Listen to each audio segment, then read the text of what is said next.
Eh bien, écoutez, bienvenue dans ce nouveau cycle que nous inaugurons ce soir et qui s'intitule « Un autre monde ». Un autre monde permet au Musée des Confluences d'inviter à la barre des témoins des temps qui changent, d'inviter des personnalités, des scientifiques, des intellectuels, mais aussi des artistes. Vous pourrez découvrir ce cycle dans notre nouvelle programmation qui vous sera accessible, je l'espère, à la fin du mois ou au début du mois de janvier. Ce cycle Un autre monde vise à inviter au Musée des Confluences des personnalités qui nous permettent de voir le monde autrement, en tout cas de changer de lunettes pour observer le monde autour de nous et pour s'en emparer et préparer un futur plus heureux. Et donc ce soir, c'était l'occasion de mettre à l'honneur le végétal. Et pour ce faire, nous avons convié deux invités, Francis Allais et Dominique Padirac. Je laisserai le soin à Dominique de présenter le binôme qu'il constitue très souvent. Je vous souhaite une bonne conférence.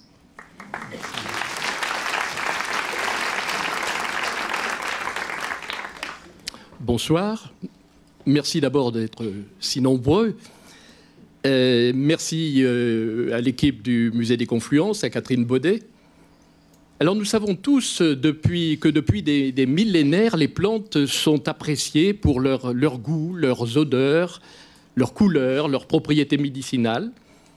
Mais ces qualités ne suffisent pas à expliquer, par exemple, le bien-être que nous pouvons ressentir au contact des plantes, à commencer par les arbres, dans un jardin ou dans une forêt.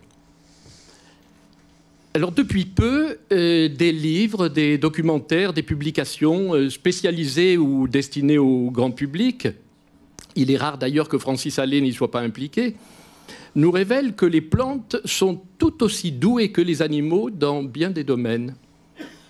De fait, les végétaux possèdent des qualités qu'on ne soupçonnait pas il y a seulement quelques années et dont nous profitons parfois à notre insu d'ailleurs. Alors il faut nous y faire, nous devons changer notre regard sur le monde végétal. C'est ce qui nous a incité d'ailleurs, avec Francis Allais, à imaginer cette conférence. Nous allons aborder quelques-unes de ces propriétés du monde végétal, sans prétendre épuiser le sujet, tellement il recèle de qualités encore inexplorées ou insuffisamment explorées. Alors quelques mots sur Francis Allais. Botaniste, il est d'abord mondialement connu comme l'un des plus grands spécialistes des forêts primaires. C'est ainsi qu'il a parcouru la plupart des pays tropicaux et avant-hier, il était encore dans la forêt au Gabon. Francis Allais est aussi le père du très médiatique Radeau des Cimes, dont il a longtemps dirigé les expéditions. Alors, je vous rappelle qu'il s'agit d'une plateforme scientifique qui est déposée par un dirigeable sur la canopée, c'est-à-dire sur le toit de la forêt. Cet équipement a permis une quantité de découvertes importantes, alors tant du point de vue de la flore que de la faune des forêts tropicales, et il a contribué au renouvellement du regard que nous portons sur le monde végétal. Alors, je voudrais terminer cette présentation en disant que Francis Allais ne cesse d'alerter l'opinion sur la destruction organisée de la forêt tropicale qui met en danger l'équilibre écologique de la planète. Dans le film de Luc Jacquet, Il était une forêt, qui est sorti en 2013, Francis Allais nous emmène au cœur de la vie et de l'évolution d'une forêt tropicale, avec le secret espoir que l'émotion devant tant de beauté déclenche des actions de prévention à différents niveaux de la société. Enfin, outre ses publications scientifiques, Francis Allais est l'auteur de nombreux ouvrages destinés au grand public. Alors, on cite en vrac Éloge de la plante, Plaidoyer pour l'arbre, Un jardin après la pluie, La condition tropicale, etc. Et pour finir, il faut dire que l'ensemble de son œuvre a été, en 2011, primé par l'Académie française. Arrête. Alors, revenons au sujet de la soirée. Pourquoi les plantes nous font-elles tant de bien? Alors, nous allons le voir, nous devons beaucoup aux plantes. Et pourtant, Francis, tu considères qu'elles sont souvent injustement méprisées au profit du monde animal, n'est-ce pas? Oui, je confirme ça. Je travaille dans des régions tropicales humides où les forêts sont considérées simplement comme de la ressource de bois et elles sont détruites à toute allure, d'autant plus vite qu'il en reste moins. Et c'est un phénomène qui me terrifie. Les plantes, dans cette optique-là, n'ont qu'une valeur marchande en tant que bois, c'est tout, pas plus. Ça me déplaît profondément. Et alors, c'est pas nouveau. Si vous regardez les dessins des hommes préhistoriques, les peintures des hommes préhistoriques, eh bien, c'est presque l'unanimité chez les anthropologues que ces gens n'ont pas représenté de plantes. Les animaux, on les voit bien, ils sont absolument admirables. Je suis le premier à les admirer, hein. Je ne veux pas du tout minimiser l'art rupestre animalier, mais c'est vrai qu'il n'y a pas de plantes. Donc c'est assez étonnant. Moi, ça me convainc pas tout à fait, mais dans le paléolithique, je pense qu'il y a aussi des plantes. Simplement, comme on ne les cherchait pas, on ne risquait pas de les trouver. Et puis, elles ont souvent une forme qui n'est pas celle qu'attendaient nos collègues anthropologues. Et enfin, la question reste ouverte. Je signale qu'en Espagne, il y a un groupe actif dans ce domaine-là, la recherche des plantes dans les grottes ornées, notamment Altamira. Oui, c'est ça. Mais le consensus, c'est plutôt que les préhistoriques n'ont pas représenté, ont été indifférents au monde végétal. Ce qui n'est pas ton avis d'ailleurs. J'ai peine à le croire, ouais. Oui. Parce qu'ils savaient, comme toi et moi, qu'il fallait bien de l'herbe et des feuilles pour ces gros animaux. Je ne vois pas pourquoi ça les aurait gênés de représenter ça. Enfin bon, laissons la question ouverte pour l'instant. Ce qui est sûr, c'est qu'au néolithique, alors là, les plantes sont très abondantes, très bien dessinées, on peut les reconnaître, presque mettre un nom dessus. Il n'y a plus de problème. La relation entre les plantes et les êtres humains devient aussi, ce qu'on appelle maintenant l'ethnobotanique, ça devient aussi très évident. Voilà, vous voyez ça au bas de la photo, hein, on est au néolithique et au-dessus on est au paléolithique. Hein. La grotte à votre gauche, la grotte de Lascaux, à droite la grotte de Nio, dessous la grotte d'Altamira, et puis le néolithique au-dessous. Le néolithique et l'époque historique avec l'Égypte à gauche. Bon, là, c'est clair que là, il n'y a pas de problème. Non, on a des végétaux. Bon, alors, cela dit, il y a parfois des motifs qui peuvent faire penser au monde végétal. À gauche, vous avez une arborescence, par exemple, à Lascaux, et à droite, au fond de la grotte de Nio, qui est dans l'Ariège, on peut voir ce qui pourrait être un... Oui, la figure qui est en bas à droite, là, Nio, pour moi, c'est d'une totale évidence. Quand vous fréquentez les cavernes et que le plafond n'est pas trop épais, il y a des racines qui descendent dans la caverne et au bout, il y a une touffe de petites racines à l'endroit le plus humide. Eh bien, je crois que c'est ce qu'on voit au-dessus de l'inscription Nio 13 000 ans. Voilà. Et malgré tout, quand j'ai posé la question à Jean-Claude, éminent spécialiste des peintures pariétales, il m'a répondu oui, c'est parfois interprété comme des plantes, mais rien n'est certain. Il y a de la réticence de ce côté-là. Je vois. Vous avez aussi un motif sur un bois de renne à Lapésie, en Dordogne, avec ce qui pourrait être interprété comme des motifs floraux. Mais là aussi, encore une fois, ça ne fait pas du tout le consensus. Bon, laissons la question ouverte, mais à mon avis, ça va évoluer, ça. Alors, l'exemple de mépris des plantes, il vient de haut. Jean-Paul Sartre, La nausée. Quand j'avais lu ce livre, j'étais gamin à l'époque, ça ne m'avait pas frappé, mais maintenant je relis ça. À quoi bon tant d'arbres tous pareils? Tous pareils. tant d'existences manquées et obstinément recommencées comme les efforts maladroits d'un insecte tombé sur le dos. C'est épouvantable de dire ça. Mais qu'est-ce qu'il avait, ce type? Non, en plus, l'existentialisme est représenté sous la forme d'un arbre. Je trouve ça assez cocasse. Ouais. Enfin, je ne veux pas porter un jugement global sur Sartre. Hein, il a aussi ses mérites. Mais visiblement, cet homme-là, il n'aimait pas les arbres. Et j'aimerais comprendre pourquoi. Voilà. Mais ça, c'est pire encore. Ça me touche directement parce que quand j'étais gamin, mes parents nous faisaient lire L'homme et l'évolution de Albert Vendel, 1942, le bouquin, si je ne me trompe pas. Et alors, attendez, c'est pas n'importe qui. Un membre de l'Académie des sciences, on pourrait s'attendre à un minimum d'objectivité. Le règne végétal, cette formidable lignée régressive dont la signification dans l'évolution paraît nulle. Moi, c'est pas ça qui me paraît nul. ça me déçoit que l'Académie des sciences de mon pays héberge des gens qui disent des choses comme ça. Après tout, c'était pas son métier, Albert Vendel, puisque c'était un spécialiste de l'évolution humaine. Mais quand on est en dehors de son métier, il ne faut pas faire des affirmations comme ça. Enfin bon, bref, ça m'énerve un peu. Alors les plantes semblent un peu injustement méprisées, et le botaniste proteste, bien entendu. Oui, parce que de toute évidence, il suffit de réfléchir un court instant et on verra l'ampleur de ce que nous devons aux plantes.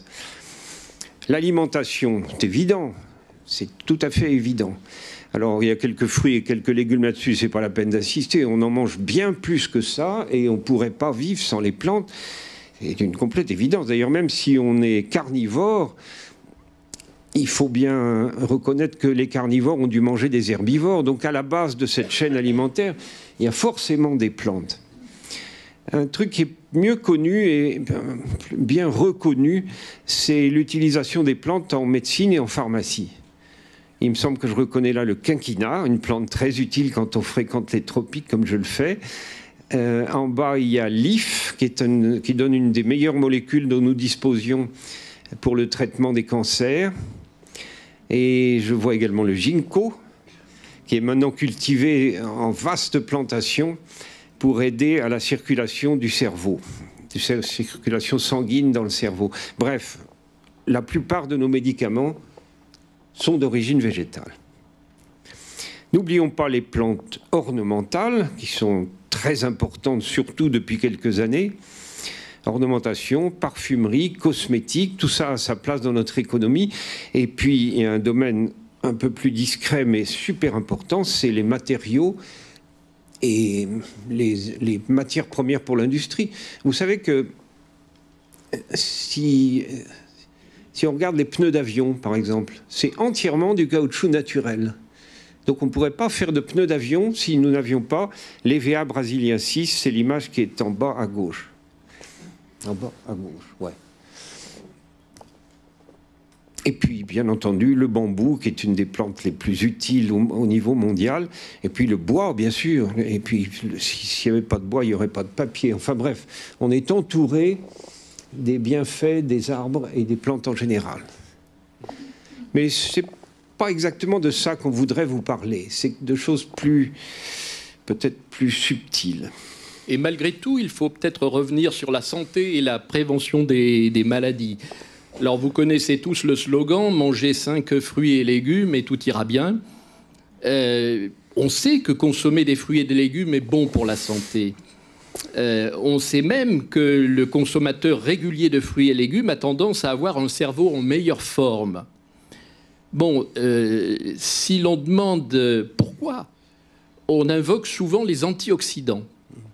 Les antioxydants qui se luttent contre des petites molécules actives que nous produisons en permanence et qui s'appellent des radicaux libres.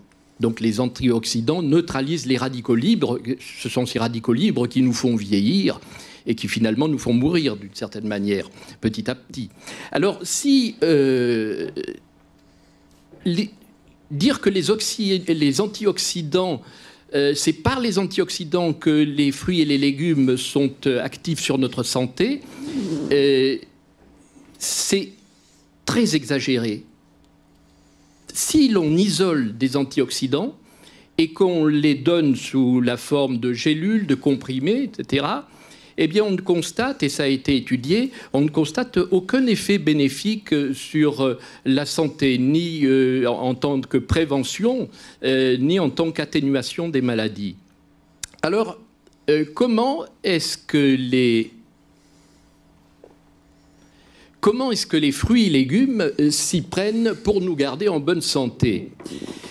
Eh bien, vous voyez, Mark Mattson de l'université Johns Hopkins écrivait ceci en 2017. « Les bienfaits des fruits et des légumes sur la santé sont le résultat d'une guerre de longue haleine menée par les végétaux contre les animaux qui tentent de les manger. » En effet, les végétaux, tous les végétaux fabriquent des pesticides naturels ou des répulsifs qui leur permet de lutter contre, de résister aux bactéries, aux champignons, ou même de ne pas être consommés par les animaux. En général, ces toxines, ces pesticides ont un goût amer. Quand on a un goût amer, on se méfie un peu d'un légume ou d'un fruit qui a un goût amer. Alors, beaucoup de ces toxines végétales, qui sont utiles au végétal, sont dites hormétiques. Alors, qu'est-ce que ça veut dire, hormétique ? L'hormèse, c'est le phénomène suivant. C'est qu'une toxine, par exemple dans la noix du Brésil, peut être toxique à haute dose. Alors vous avez au-dessus, vous avez sur l'horizontale les doses, donc des doses faibles, moyennes et fortes, et vous voyez sur la verticale effet toxique et au-dessus effet bénéfique. Et vous voyez que à faible dose, la noix du Brésil, eh bien, elle est bénéfique pour la santé. Elle renforce grâce au sélénium. Elle est bénéfique en tant que prévention, par exemple, des maladies cancéreuses ou d'un certain nombre de problèmes cardiaques. En revanche, à forte dose, elle empoisonne le foie et les poumons, elle devient toxique. Excuse-moi, mais le seuil doit être très haut. Parce que tu vois, quand les caboclos amazoniens, oui, ils te mangent des montagnes de ces trucs-là. Je pense que le seuil est extrêmement élevé. Ouais, Alors, pour ce qui est du mercure, par exemple, qui n'est pas une substance hormétique, vous pouvez constater que le mercure, quelle que soit la dose, même à très faible dose, le mercure est toujours dangereux, il est toujours toxique. Alors, finalement, vous voyez que qu'est-ce qui se passe avec ces toxines à faible dose, avec l'hormèse? On prend l'exemple, par exemple, du curcuma. Eh bien, le curcuma, lorsque les toxines du curcuma vont créer au niveau du cerveau, au niveau des cellules cérébrales, un léger stress, et ce stress va être à l'origine d'une production d'enzymes antioxydantes qui tombent au bon moment, au bon endroit, et qui vont être favorables donc à l'état général du cerveau. Alors, il y a aussi un certain nombre d'autres molécules. Là, je parle des enzymes antioxydantes, mais il y a d'autres molécules, favorisant la croissance des neurones, par exemple, qui sont aussi fabriquées de la même manière. Alors, on peut dire que finalement, c'est par cet effet de stress, de léger stress, et c'est la réponse à ce léger stress, donc dû aux toxines végétales, qui s'avère bénéfique pour l'organisme. Donc voilà, c'est à travers ce phénomène d'hormèse que les légumes et les fruits ont un effet positif sur notre santé. Alors, qu'est-ce qui peut rénover aussi notre lien avec les plantes, Francis? Moi, je voudrais vous proposer cette vision de l'arbre que je crois parfaitement légitime. Vous êtes devant un grand arbre. La bonne question à se poser, c'est d'où sort la matière de cet arbre? Supposez qu'il ait un siècle, eh bien, vous savez qu'il y a 100 ans, il n'y avait rien. Il y avait une graine. Et maintenant, voilà, ça se compte par dizaines, voire par centaines de mètres cubes de bois. C'est donc légitime de se demander d'où ça sort, tout ça. Quand je pose la question à mes voisins à Montpellier, je le fais souvent, les gens me disent « Oh ben ça sort du sol ». Non, désolé. Il sort quelques cuillères à soupe d'ions minéraux, effectivement, dont la plante a besoin, et ça sort du sol. Mais l'essentiel de la masse d'un arbre, ça ne sort pas du sol. C'est de l'épuration atmosphérique rendue visible. Ce sont des polluants atmosphériques. Je trouve ça très important de le comprendre, parce que cette épuration atmosphérique, elle nous rend les plus grands services, et elle est gratuite. Qu'est-ce qui est épuré là-dedans? Eh bien, évidemment, essentiellement le dioxyde de carbone, le gaz carbonique, le CO2, si vous voulez. Et tout le travail de la photosynthèse correspond à l'épuration atmosphérique de ce gaz qui est, comme vous le savez, extraordinairement excédentaire. Mais il n'y a pas que ça, il rentre aussi en même temps que le CO2 dans les feuilles, par les petits trous qui sont en dessous, tout un tas de polluants et même des métaux lourds émis par les pots d'échappement des voitures.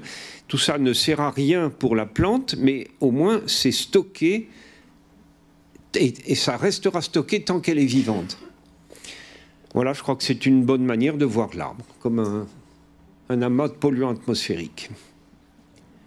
Et alors, plus l'atmosphère est encombrée, plus le système est efficace, finalement. Ah, c'est ça qui est tout à fait étonnant.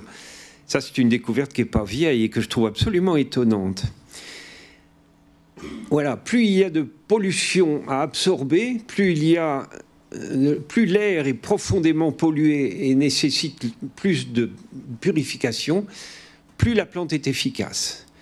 Je vous lis cette citation d'un collègue du Colorado. Nos résultats montrent que les plantes peuvent adapter leur métabolisme et augmenter leur taux d'absorption de composés atmosphériques en réponse à plusieurs types de stress, comme l'exposition à des polluants. C'est peut-être pas très bien écrit, mais c'est tout de même clair. Plus c'est pollué, plus la plante est efficace. Je trouve ça tout à fait étonnant. En somme, gratuitement, finalement, les arbres débarrassent l'atmosphère des substances néfastes pour notre santé, puis pour notre bien-être, bien sûr. Mais très tôt, d'ailleurs, les hommes ont fait un lien entre la présence de plantes et la santé. C'est toute la problématique des jardins. Il y a encore des jardins dans les monastères. Il y a des jardins dans certains EHPAD. Peut-être pas assez, mais j'en connais plusieurs. Et puis il y a des jardins d'ornement, des jardins d'agrément, etc. C'est censé nous faire du bien. Ça nous fait du bien. Attendez, mais tous ceux qui ont l'expérience d'un petit tour dans le jardin le matin seront d'accord avec moi. Ça n'enlève pas les emmerdes, mais ça les relativise. Et quand vous remontez, vous vous apercevez que finalement, il y avait plus grave. Et que tant qu'il y a un jardin, on va pouvoir s'en sortir. Il y a plusieurs choses à signaler. D'abord, il y a eu une diminution du rôle des jardins dans les hôpitaux. Je crois que c'est au début du XXe. C'est ça. On va y venir peut-être, mais voilà. Voilà. Alors, oui, à cette époque-là, bien sûr, les jardins étaient tout à fait à l'honneur et remplissaient parfaitement leur rôle de site de restauration du bien-être. Et là encore, je crois que tous ceux qui les connaissent le confirmeront. Il y a une chose qui m'étonne, c'est que les textes sacrés qui nous sont tant soit peu familiers, que ce soit la Bible ou le Coran, l'un et l'autre décrivent le paradis comme un jardin. Le Coran est particulièrement net à ce sujet-là. Je ne sais pas si on en a tiré toutes les conclusions nécessaires. Voilà, on a besoin des jardins. Alors le problème maintenant, c'est que, oui, à partir du XXe siècle, on ne veut plus de jardin et on n'a même plus le droit, vous aurez peut-être remarqué ça, on n'a même plus le droit d'amener une plante en pot ou même un bouquet de fleurs à un malade qu'on vient visiter. Je ne suis pas du métier, moi je ne travaille pas dans les hôpitaux, mais j'ai le sentiment que ça repose sur une énorme erreur. La raison pour laquelle on a interdit tout ça, c'est des raisons d'hygiène, soi-disant. Bon, c'est vrai que dans la terre d'un pot de fleurs, il y a des millions, des milliards de germes bactériens. Mais ce n'est pas ceux-là qui nous font du tort. Je crois même qu'ils nous font du bien. Et donc, je crois qu'il y a un malentendu là-dessous. Et j'appelle de tous mes voeux le retour du jardin et des plantes dans les hôpitaux. Je crois d'ailleurs que c'est bien parti. J'aurais dû amener ce livre, j'ai oublié, mais il y a maintenant des conseils très concrets sur la manière d'aménager des jardins dans les hôpitaux psychiatriques. Il ne s'agit pas seulement pour les malades de s'y promener, non, il s'agit d'y travailler, d'y participer, de voir pousser leurs plantes. Et là, encore une fois, pour moi, c'est un peu intuitif, mais ça me paraît tellement évident que ça va leur faire du bien que j'appelle de tous mes voeux ce genre de retour. L'importance accordée à la réduction des risques d'infection et la priorité donnée à la fonctionnalité ont guidé la conception de centaines de grands hôpitaux de par le monde qui sont aujourd'hui considérés comme étant complètement institutionnels, stressants et inadaptés aux besoins émotionnels des patients, de leurs familles et même du personnel soignant. Un vaste building sans une plante, pour moi, c'est une image de l'enfer. Il faut souhaiter que cette époque hygiéniste se termine. Je suis prêt à parier qu'elle est en train de se terminer. Alors les plantes ont aussi leur place au bureau. On constate une corrélation entre l'amélioration de la productivité, la diminution des arrêts de travail et la présence de plantes dans le poste de travail. Alors, pour mieux cerner les effets de la présence de plantes dans le cadre de travail, eh bien, on a une approche expérimentale qui a été tentée dans un hôpital norvégien. Il concerne, je le précise, le personnel de l'hôpital et non pas les malades. Alors, qu'en pense le botaniste ? Là aussi, je trouve ça assez intuitif. Mais c'est passionnant, cette enquête-là. Une première année sans plantes. Une deuxième année, pour comparer, avec des plantes. Eh bien, vous allez remarquer la réduction des symptômes quand il y a des plantes, la fatigue, je note particulièrement la migraine, 45% de migraine en moins. Qu'est-ce qu'il y a d'autre ? La toux, 38% en moins. Et puis les démangeaisons, voilà, l'envie de se gratter, etc. Tout ça disparaît en grande partie grâce aux plantes. Et alors, il y a un truc qui me manque dans cette expérience, c'est qu'on ne sait pas de quelle plante il s'agit, et surtout, on ne sait pas de quelle densité de plantes on a équipé l'hôpital. Mais quoi qu'il en soit, c'est un très très bon élément de réflexion, ça. Et puis, on aimerait aussi savoir ce que ça donne pour les patients. Alors, que penser de la diminution des problèmes de concentration ? Oui, oui. Il y a juste un recul dans le domaine de la concentration. Pour moi, ça veut simplement dire que les infirmières norvégiennes, elles sont un peu botanistes. Très bien. Alors non seulement les plantes sont bonnes pour la santé des travailleurs, mais une série d'études récentes en Grande-Bretagne montre que la couleur verte améliore la créativité. Alors l'étude a porté sur une centaine d'étudiants divisés en 3 groupes. Un groupe de témoins, le premier. Alors, ces 3 groupes étaient dans des salles différentes et avaient une tâche à accomplir, vous allez voir, à répondre à un test.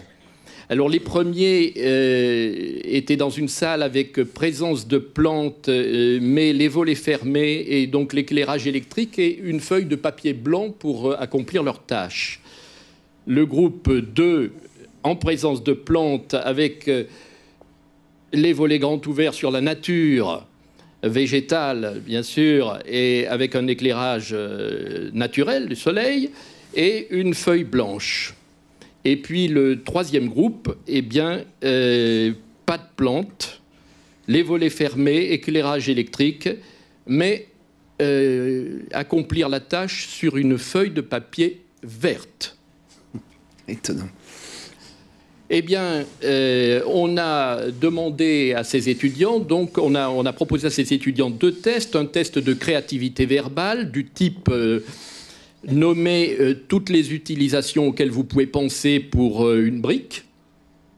Ça peut servir à construire, mais ça peut servir aussi de marchepied et de bien d'autres choses. Voilà. Et puis un test de créativité visuelle qui est classique, le test des 30 cercles. En 3 minutes, incorporer un maximum de cercles dans un dessin. Voilà, pour les tests. Eh bien, les résultats, c'est que la couleur verte augmente la créativité visuelle, alors que ce soit la couleur de la feuille sur laquelle les étudiants travaillent ou la présence de plantes dans la classe et puis la vision extérieure. Alors que la créativité verbale, elle, n'est pas affectée. Alors, tout cela, évidemment, incite Sylvie Studente, qui a mené ses recherches et qui affirme donc que les résultats ont des implications pratiques en démontrant, par exemple, que l'aspect des salles de classe peuvent améliorer la créativité des étudiants. Voilà quelque chose de très récent. Eh bien, dans un tout autre registre, certaines plantes semblent douées de capacités étonnantes et subtiles. C'est le cas du cyprès. On le considérait il y a peu comme dangereux en cas d'incendie, qui brûle. Et il s'avère en réalité un véritable pare-feu. Alors c'est une histoire tout à fait étonnante qui a été révélée en 2012 en Espagne, je crois, n'est-ce pas, Francis? Il se trouve que je suis très proche du groupe de la région de Valencia, sur la côte méditerranéenne de l'Espagne. Et bon, c'est la forêt méditerranéenne, donc ça brûle l'été. Ben, c'est comme pareil que chez nous, à la région de Montpellier. Les collègues espagnols ont mis sur Internet, comme vous le voyez, des photos de paysages complètement calcinés, avec cependant l'exception des cyprès qui n'ont pas brûlé. Je ne sais pas si vous voyez là le bois de cyprès. Il y a des quantités de photos que vous trouveriez sur Internet. Les cyprès ne brûlent pas. C'est très étonnant parce que les cyprès, c'est des résineux. Donc on s'attendrait à ce que ça soit parmi les premiers arbres à brûler. Ça a étonné cette équipe et voilà les conclusions qu'ils nous donnent. Ça, c'est le cyprès. Et ça, c'est le feu qui avance, poussé par le vent. Bon, il arrive un moment où la température du cyprès atteint 60 degrés. C'est pas énorme. Qu'est-ce qu'il fait le cyprès? Il dégaze. C'est-à-dire qu'il envoie dans l'atmosphère, sous forme de molécules volatiles, tout ce qui, en lui, pourrait brûler. Toluène, terpènes, des alcools, des hydrocarbures, etc. Tout ce qui est combustible part dans l'atmosphère. Le feu arrive. Et le cyprès, il se comporte comme un espèce de sac plein d'eau. Et donc, il ne brûle pas. Mais le plus étonnant, c'est que ça nous met en contact avec un exemple remarquable de communication entre les arbres. Les molécules volatiles en question, elles descendent le vent et elles vont atteindre des cyprès qui sont encore très loin du feu et dont la température n'a pas encore augmenté. Ces cyprès-là, ils dégazent. Et quand, quelques heures après, le feu va les atteindre, ils ne brûleront pas. Alors attendez, il faut lever une ambiguïté qui a beaucoup gêné la presse espagnole. Si vous arrivez près d'un cyprès avec un briquet, vous pouvez y mettre le feu. Pas de problème, il va flamber comme une torche. Mais ce n'est pas les conditions que j'indique là, d'une température qui augmente régulièrement et qui permet donc le travail d'expulsion des substances capables de brûler. Voilà, les cyprès se défendent contre le feu et on en est maintenant au point où sur la côte méditerranéenne de l'Espagne, on envisage, je crois même que c'est commencé, de faire des pare-feux en cyprès. Bon, pour un botaniste, ça paraît incroyable. Il ne faut pas faire un pare-feu avec des pins, n'est-ce pas? Et pourtant, il n'y a pas une grande distance génétique entre des pins et des cyprès. C'est pas la même famille, mais ce n'est pas deux familles non plus très éloignées. Voilà quelque chose qu'on n'imaginait pas et que l'on doit à la recherche espagnole. Alors on a un petit peu de mal à parler d'accident de la route après ce que l'on a vécu hier, je crois. Il y a néanmoins il y a le problème des arbres le long des routes qui sont souvent considérés comme accidentogènes. Est-ce qu'il faut les abattre? On a vécu une longue période où, dès qu'il y avait un accident, l'élu ou le responsable local décidait de tout abattre. On a perdu énormément de beaux arbres le long de nos routes à cause de ça. Et le recul que nous avons maintenant, il faut dire que les informations sont centralisées au niveau européen et on a maintenant suffisamment de recul pour dire si oui ou non le côté accidentogène a augmenté ou diminué. Eh bien, les routes sans arbres sont plus dangereuses que les autres. Je crois qu'il va falloir laisser tomber ce genre de dénaturation de notre paysage rural. La bonne solution, c'est celle qui est en bas à droite, c'est des glissières. Et il faut, pour tout un tas de raisons, maintenir les arbres le long des routes. Il y a une précision qui nous vient d'Angleterre, que je trouve très intéressante. Ça se passe dans le Kent. Ils se sont aperçus que... Qu'est-ce qu'ils font les Anglais? Ils plantent des arbres le long des routes. Et puis, à proximité des agglomérations, comme ils ont envie que les gens freinent, ils mettent des arbres de plus en plus serrés. Le conducteur, il se dit « Oh, mais je vais beaucoup trop vite, là !» Donc, il freine. Et les Anglais, parfois, sont très astucieux. On devrait bien imiter ça. Alors, c'est dommage qu'on soit dans un pays qui continue à abattre des arbres pour des raisons absurdes. Et puis, dans le pays d'à côté, on a bien compris comment ça marchait. Bon, faut dire aussi que les Anglais... Ils ont fait comme nous, ils ont éliminé énormément d'arbres le long des routes. Mais maintenant, c'est passé, ils ont compris.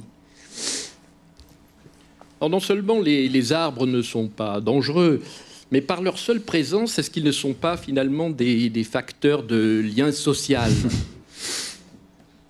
Facteurs de lien social. Notamment dans les villes. Oui, c'est de là qu'on en a besoin. Hein. Ouais.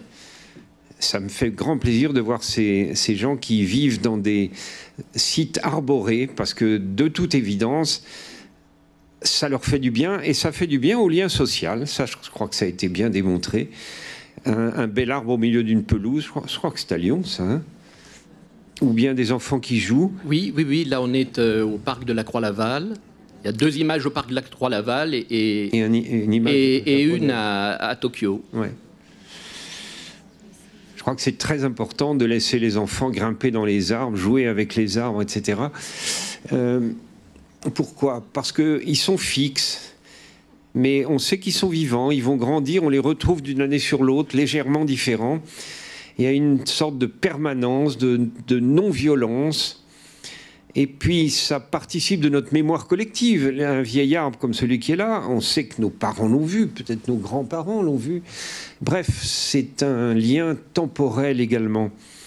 Je voudrais rajouter que on a besoin, enfin, dans le développement de l'enfant, il y a un besoin de complexité. Il faut une approche de quelque chose de très complexe. Et la complexité, on ne la trouve pas dans les buildings. Non. Par contre, on les trouve dans les arbres. Et je me demande si les Japonais, enfin, tu vas nous en parler, est-ce qu'ils ne sont pas sensibles à cette altérité, complexité liée à l'altérité? Moi, je trouve ça extraordinairement salutaire. Alors, est-ce que c'est pour cela aussi que la criminalité baisse quand il y a davantage de végétation? Et ça, je suis tombé il y a quelques années sur une remarquable étude faite à Chicago, une ville qui n'est pas très calme, comme chacun le sait. Les universitaires de l'Illinois, ils ont mis en parallèle le plan des espaces verts et la carte de la densité de criminalité. Eh bien, là aussi, je trouve ça intuitif, mais là où il y a des espaces verts, il y a moins de crimes, alors qu'il y a plus de monde. Je trouve ça normal, mais pour eux, ça ne l'était pas. Et ça a été une surprise pour eux, cette démonstration statistique d'un lien très favorable entre les espaces verts et la baisse de la criminalité. Plus d'arbres, moins de crimes. Comment est-ce qu'on... Enfin, je ne comprends pas. C'est évident, non? Peut-être pas toujours. Non. Bon, il y a le problème des prisons. Ouais, et là, je te cite, c'était sur un site web d'actualité, « Je rêve de voir des arbres plantés dans les prisons ». Mais on a souvent entendu dire ça. Oui, c'est vrai. Je vais souvent parler à des prisonniers. C'est un travail qui m'intéresse. Et je peux vous dire que si j'étais moi-même en prison, ce qui me ferait le plus souffrir, c'est l'image qui est en bas. Voilà, ces gens qui ont une promenade quotidienne qui est déjà pas très longue, mais ils la font entre du métal et du béton. C'est pas possible, ça. Il faut savoir si on veut les rendre fous furieux ou si on veut les aider à se réintégrer dans la société. C'est pas en les mettant dans un univers comme ça qu'on va les aider à se réintégrer harmonieusement. Oui, je voudrais vraiment que des arbres soient plantés dans les prisons. Alors, le directeur me dit « Oh, mais vous n'y pensez pas, c'est beaucoup trop dangereux. » Mais je lui dis « Monsieur le directeur, ça n'a pas besoin d'être des grands arbres, ça peut être des petits buissons. » Ouf, il y en a un qui m'a dit « Ça attire les oiseaux et les oiseaux déclenchent les alarmes. » Bon, ça c'est typique, quand on ne veut pas faire quelque chose, on trouve des raisons. Mais l'argument n'était pas bon. J'apprends aussi qu'en Suisse, il y a des... Il faut que je me renseigne là-dessus. Des prisons qui sont équipées. Ah oui. Ouais.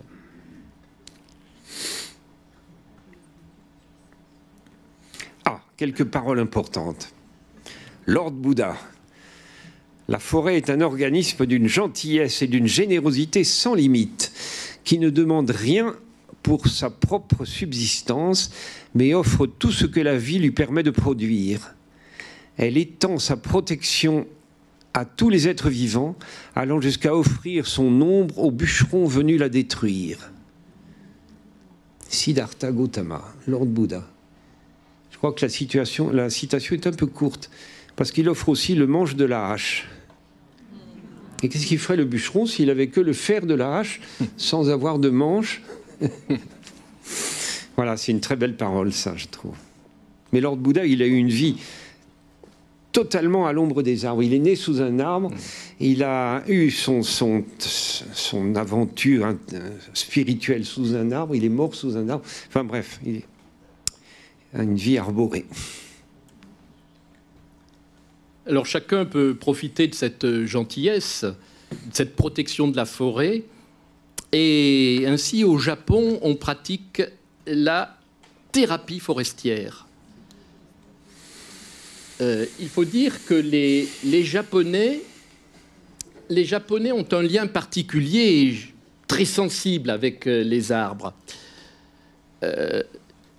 Ma belle-fille Naoko, qui est japonaise, me disait je ressens l'arbre comme un être sensible, son contact me calme, me détend, me rassure.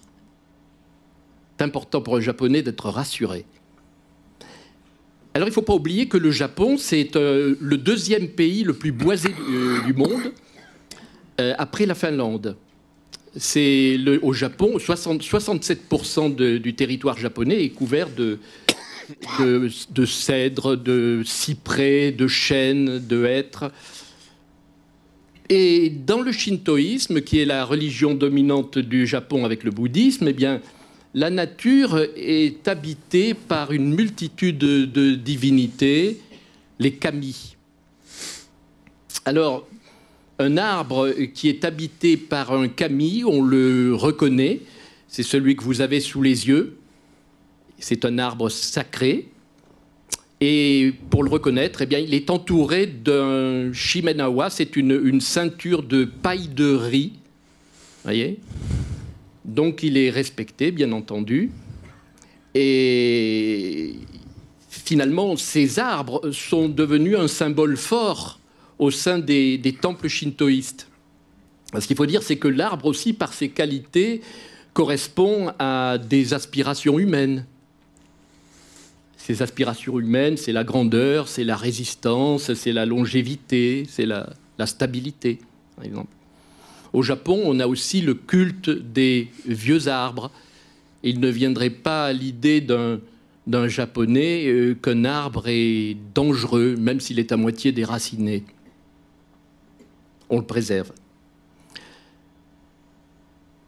Alors, le Shinrin-yoku, bain de forêt,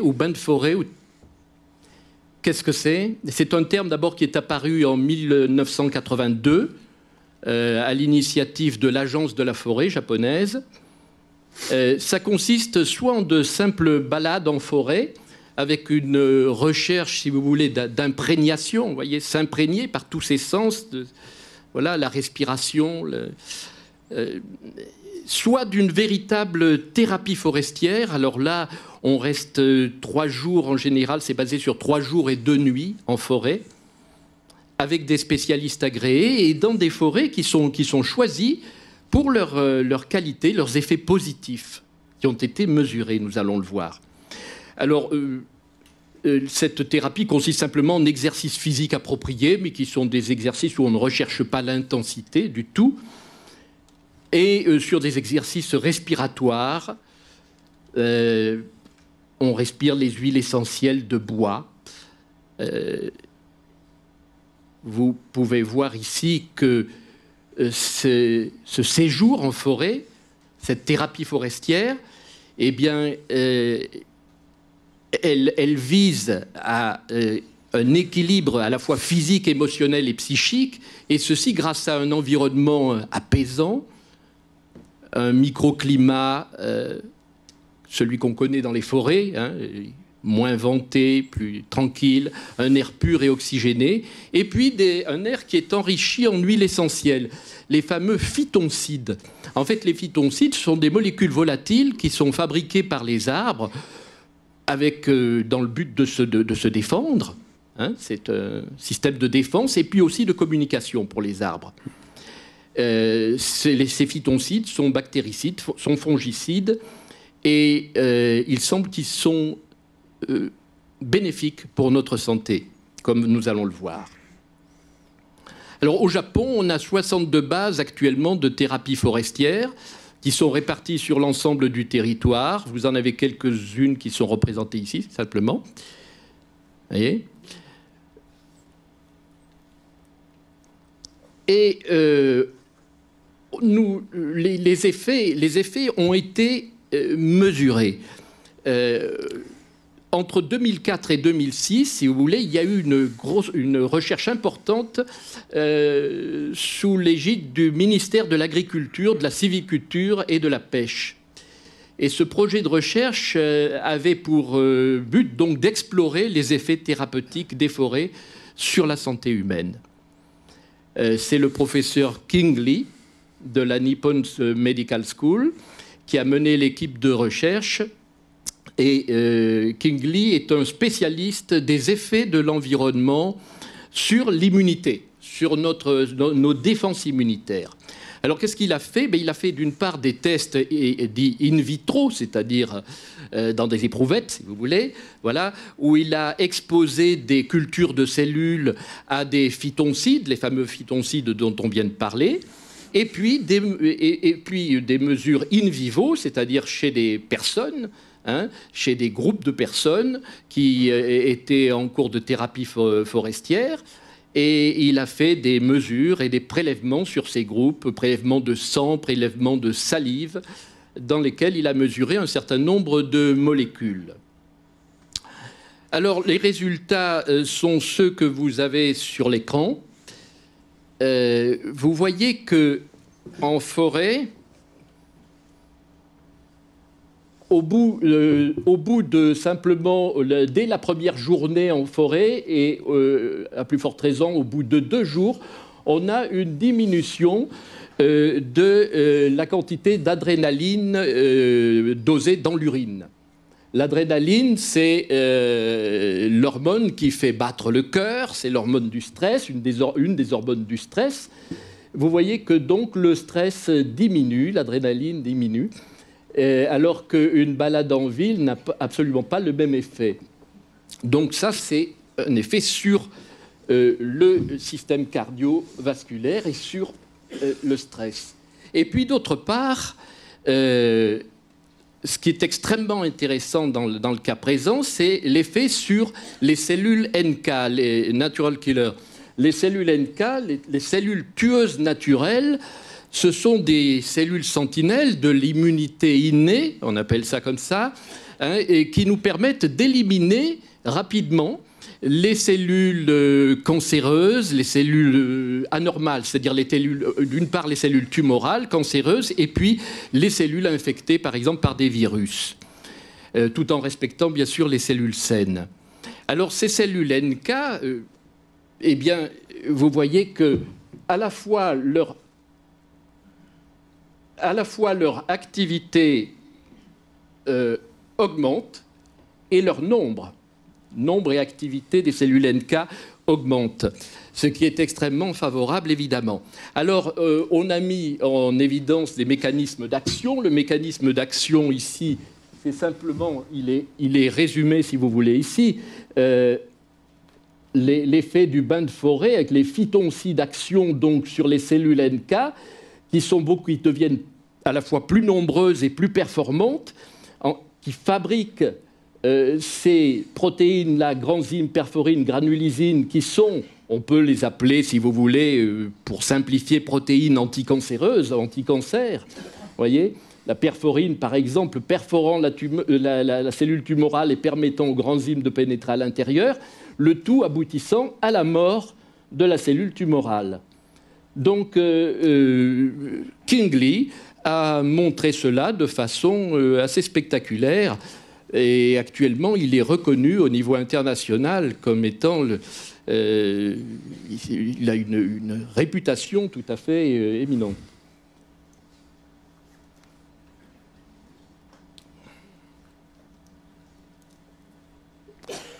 Alors, il se trouve que ces effets sont aussi durables. Et ça, c'est très intéressant. C'est très intéressant parce que si vous allez passer 3 jours, 3 jours de nuit en forêt, eh bien, vous êtes gagnant au niveau des cellules NK et ça persiste. Au jour 7, vous voyez que vous avez encore un taux de cellules NK élevé. Et même au jour 30 jours après votre séjour. Donc il suffirait de faire un petit séjour chaque mois pour se maintenir ses défenses immunitaires en très bon état. Et vous avez ici les taux des différentes protéines anticancéreuses qui, vous voyez, de la même manière, au bout de 30 jours, le niveau est maintenu au bout d'une trentaine de jours. Voilà. Une question pour toi, Dominique. Oui. Il me semble qu'on avait entendu dire que la technique du bain de forêt allait s'installer en Europe. On nous avait parlé, me semble-t-il, de la Finlande. Est-ce que tu sais... On a parlé en Finlande, il y a des Ça commence ? Oui. Kingley m'a dit que sur la Finlande, ça commence. D'accord. En France, je ne crois pas qu'il y ait grand-chose. Il faudrait que des bases de thérapie forestière soient créées dans des forêts. C'est ce que, dans le dernier email que m'a envoyé Kingley, et il me dit il faudrait qu'en France, on puisse créer d'emblée des bases forestières, choisir quelques forêts appropriées et créer de véritables bases de thérapie forestière. C'est tout à fait possible en France. C'est rien de très compliqué. C'est rien de très compliqué. D'accord. C'est rien de très compliqué.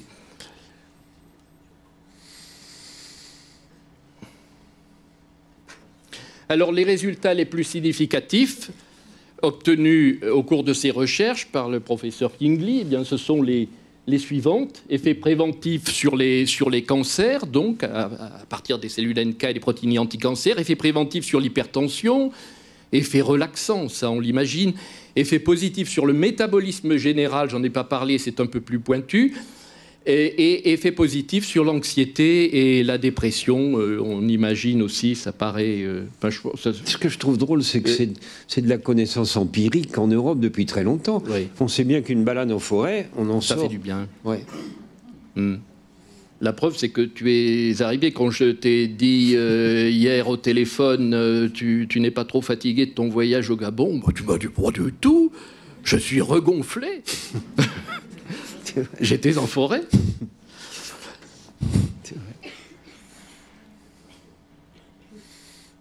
Alors, selon certains, le bien-être ressenti au contact des plantes pourrait être dû au fait que celles-ci fabriquent des ions négatifs. C'est quand même quelque chose d'un peu particulier, ça. Des ions négatifs dans l'atmosphère. Qu'est-ce qu'on peut en dire aujourd'hui, Francis ? Je trouve que c'est une question extrêmement intéressante. Je regrette que je n'ai pas trouvé de physicien qui puisse prendre ça en main. Les ions négatifs sont émis, semble-t-il, par les pointes. Il y a un effet de pointe. C'est pour ça que ça marche bien, ou mieux, dans les forêts de résineux, souvent de résineux, parce que les feuilles sont souvent des pointes. Alors, on sort de là euphorique, dû aux ions négatifs. Tout ça devrait être repris à la base, notamment par la physique. L'inverse, c'est les ions positifs. Ça nous déprime totalement. Où est-ce que vous les trouvez ? Dans une chambre où l'air a été confiné. Et ça se remarque facilement au fait qu'il y a des moutons sous les lits. Ça, c'est les ions positifs. Je ne les conseille pas. Donc voilà, nos plantes sont capables de... Au moins certaines d'entre elles d'émettre des ions négatifs. Et ça participe au bien-être que nous tirons d'une promenade en forêt. Oui. Alors les constructions en bois aussi sont à la mode. Enfin, est-ce que c'est justifié ? Il semble. Enfin, là aussi, chacun peut avoir son expérience personnelle. Moi, je sais que je me sens extrêmement bien dans un chalet en bois. Il y a un bois qui, apparemment, d'après les collègues suisses, serait meilleur que les autres. C'est le pin Sambro. Le Cimbro, qui est au milieu ici. Alors, qu'est-ce qu'on peut attendre du fait de vivre dans du bois ? Un sommeil meilleur, apparemment, et aussi une plus grande hygiène. Le bois est un matériau extraordinairement hygiénique. Il y a eu une petite découverte qui n'a peut-être pas fait suffisamment de bruit. Vous savez que... Enfin, au moins quand j'étais gamin, les bouchers taillaient leur viande sur des planches en bois, qui étaient d'ailleurs profondément creusées. Et au bout d'un moment, on s'est dit, mais c'est peut-être un peu malsain, ça. On va remplacer ça par des planches en plastique. Eh bien, c'est l'inverse. Ce qui est dangereux, c'est de couper la viande sur du plastique. Parce que le bois, il a un côté auto-nettoyant.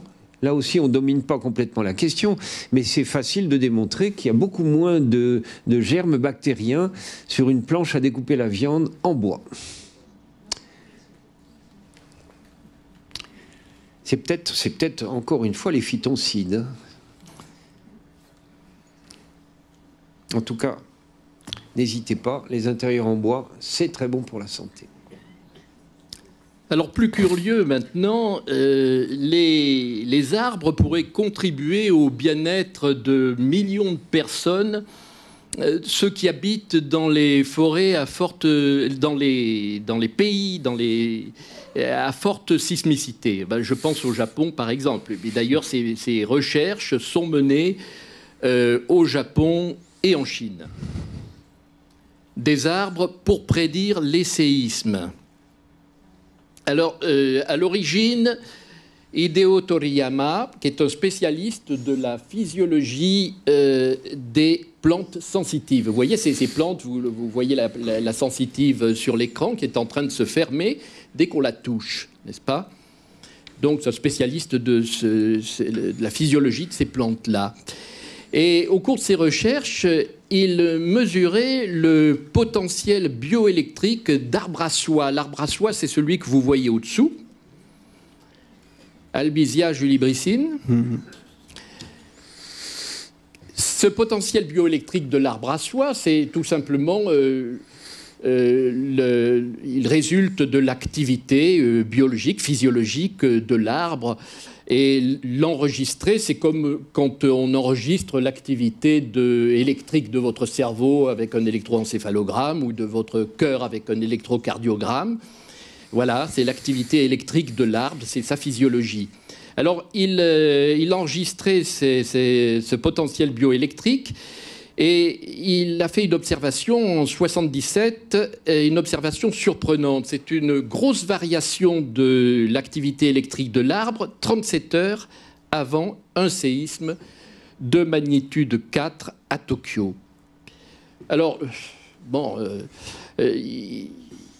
ça l'a surpris, mais le phénomène, il l'a retrouvé par la suite et il s'est finalement spécialisé. Il s'est penché sur le sujet complètement, hein, et il est devenu le spécialiste et le fondateur de ce type de recherche. C'est maintenant un très vieux monsieur et il a passé la main à Yoshiharu Saito, que j'ai rencontré au sud de Tokyo. Là, j'ai fait ses photos chez lui. Il est installé chez lui et il fait des mesures chez lui avec un appareillage qui paraît rudimentaire mais qui est assez sophistiqué. Vous l'imaginez, on est au Japon. Là, il est en train d'enregistrer dans son jardin un camélia. Vous voyez, il est à l'origine de 8 stations d'enregistrement au Japon. Comment ça se passe un enregistrement? Eh bien, vous voyez qu'une électrode, sur la photo du haut à gauche, une électrode est introduite dans l'aubier de l'arbre, dans la partie vivante, donc. Et puis une autre électrode, c'est tout simplement une barre de cuivre qui est enfoncée dans le sol à 1,50 m, je crois. Alors ça peut être aussi l'électrode dans le tronc ou au niveau d'une branche, comme vous voyez au milieu. Voilà, et ces 2 électrodes sont réunies à un appareil enregistreur et vous avez au-dessous l'enregistrement, un enregistrement type. Il y en a des milliers d'enregistrements. J'en ai mis un qui est particulièrement beau et évident. C'est l'enregistrement donc du potentiel bioélectrique et vous voyez une brusque variation du potentiel bioélectrique. Une brusque variation 11 heures avant un séisme qui est arrivé ici, vous voyez. Alors, il ne se passe rien ici, c'est normal. Hein, on n'enregistre pas, on enregistre les signaux précurseurs du séisme. Hein, donc, 11 heures avant, vous avez cet accident. Alors, qu'est-ce qui se passe exactement? Bon,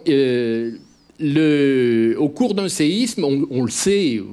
Les géologues pourraient vous en parler, les spécialistes de... Voilà.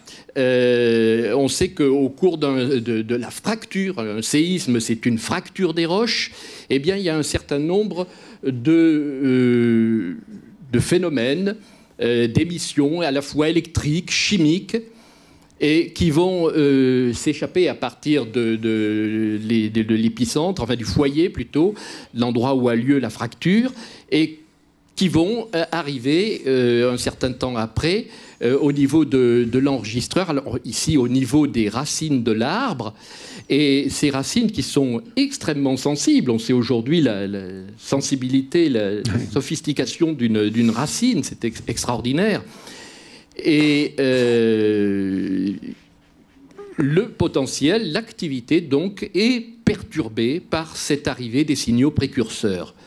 Il se trouve qu'il y a aussi des signaux qui sont émis par le séisme dans l'atmosphère et qui sont peut-être aussi perçus par les feuilles de l'arbre.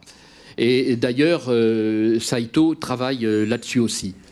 Alors, voici ce que dit à ce propos Ernst Zürcher, qui est professeur à l'École polytechnique fédérale de Zurich.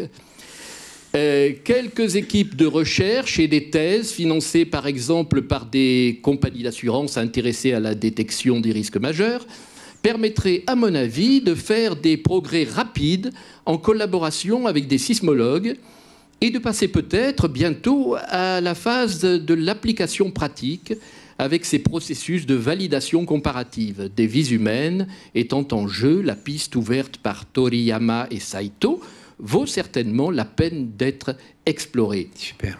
Et le Bureau des recherches géologiques et minières s'est affirmé qu'aucune méthode n'est à éliminer, aucune méthode n'est fiable à 100%. A contrario, l'utilisation de plusieurs méthodes en même temps ne garantit pas la réussite d'une prévision, mais augmente certainement la probabilité de réussite. Alors, aux dernières nouvelles, j'ai eu un petit mot de Yoshiharu Saito qui me dit qu'il est en train de développer un processeur pour améliorer la qualité du signal et qui souhaiterait installer 32 postes d'enregistrement tous les 200 km environ sur l'ensemble du territoire japonais. Alors, le problème, c'est toujours le même, il est à la recherche de financement. Si certains d'entre vous peuvent lui donner un coup de main, je peux vous donner son adresse. Excuse-moi, les délais dont tu parles, 37 jours à un moment, 11 jours après, ça dépend, c'est la distance à l'épicentre. Oui. C'est pas des durées fixes. Non. Non, d'accord. Non, non, pas du tout. Et alors, vous savez aussi, voilà les arbres qui sont des bons candidats pour la détection. L'arbre à soie, Zelkova, camélia, enfin je ne sais pas si tu as quelque chose à dire sur ces arbres. Quand tu vois la dispersion botanique de cette liste, tu peux te dire que n'importe quel arbre doit être susceptible de pouvoir capter le... Ouais.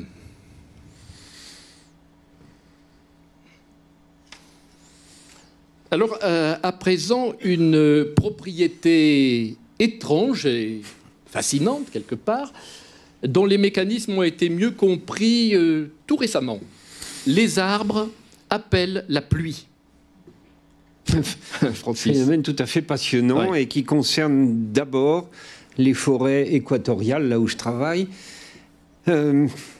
Ces forêts, il pleut beaucoup. Et quand il ne pleut pas, la forêt souffre très très vite.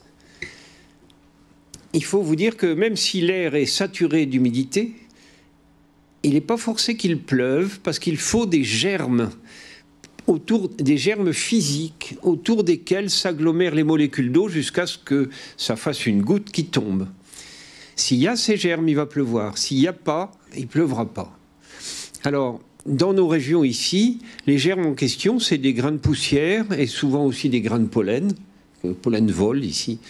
Mais en Amazonie, où il n'y a pas de poussière et où le pollen ne vole pas, eh bien, les arbres émettent dans l'atmosphère des molécules volatiles qui appellent la pluie. Et ce sont ces molécules volatiles émises par les arbres qui servent de germes aux gouttes de pluie.